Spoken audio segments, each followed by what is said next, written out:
ย่องบากำยุ่มมาใจน้องเปอสันใจปั่นเมาจอมป่อเฮินเล่าเอ่ยเป็นดีไข่เก่าป่อเฮินเล่าเปิ่นนอปะสู่ซาพอเฮ็ดไม่น้อยก่อไรเป็นข้าเฮินก่อเอาสุที่เอาเตหาแปดมาจ้ำตัวเมาเล่าเป็นดีเจียวหายเมากันใจนี่บ่หายกำเร็วเมาป่อเฮินเปิ่นนี่มันตุกใจ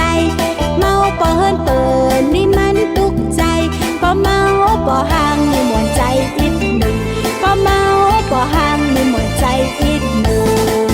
ถึงเบากึ่งก็รักฮักสู่เตป่อเร่งลงซาเทเอา10 เมก็ได้เอา20 เมก็ได้มีกะน้องผ่านเจใครเฮ็ดเมปีไทยจัดในเบาได้น้องบ่เป็นลืมสาวห่างลีป่อเล่งเปิ่นเอามือกึดกะน้องห่างจ้าบ่มีเบามาไกลเป็นป่อห่างก่อไล่เป็นป่อไม้ก่อเอามันตึงบ่มีภัยวันนี้ก็เมาเหล้าขาวกำคนเมาอย่าเก็บใส่ในใจได้ว่าปนก็สุมาอาภัย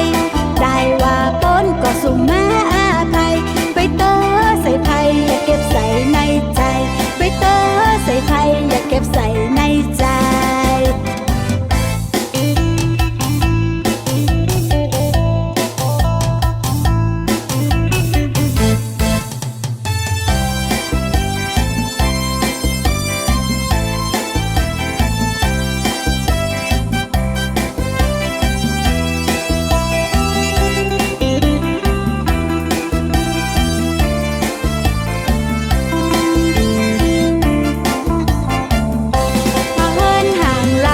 ใจน้องย่องบากำยุ่มมาใจน้องเปอสันใจปั่นเมาจอมป่อเฮินเล่าเอ่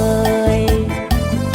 เป็นดีไข่เก่าป่อเฮินเล่าเปิ่นนอปะสู่ซาพอเฮ็ดไม่น้อยก่อไรเป็นข้าเฮินก่อเอาสุที่เอาเตหาแปดมาจ้ำตัวเมาเล่าเป็นดีเจียวหายเมากันใจนี่บ่หายกำเร็วเมาป่อเฮินเปิ่นนี่มันตุกใจเมาป่อเฮินเปิ่นนี่มันตุกใจป่อเมาป่อห่างนี่มวนใจอีกหนึ่งป่อเมาป่อห่างนี่มวนใจอีกหนึ่งถึงเบากึ่งก็รักฮักสู่เตป่อเร่งลงซาเทเอา10 เมก็ได้เอา20 เมก็ได้มีกะน้องผ่านเจใครเฮ็ดเมปีไทยจัดในเบาได้น้องบ่เป็นลืมสาวห่างลีป่อเล่งเปิ่นเอามือกึดกะน้องห่างจ้าบ่มีเบามาไกลเป็นป่อห่างก่อไล่เป็นป่อไม้ก่อเอามันตึงบ่มีภัยวันนี้ก็เมาเหล้าขาวกำคนเมาอย่าเก็บใส่ในใจได้ว่าปนก็สุมา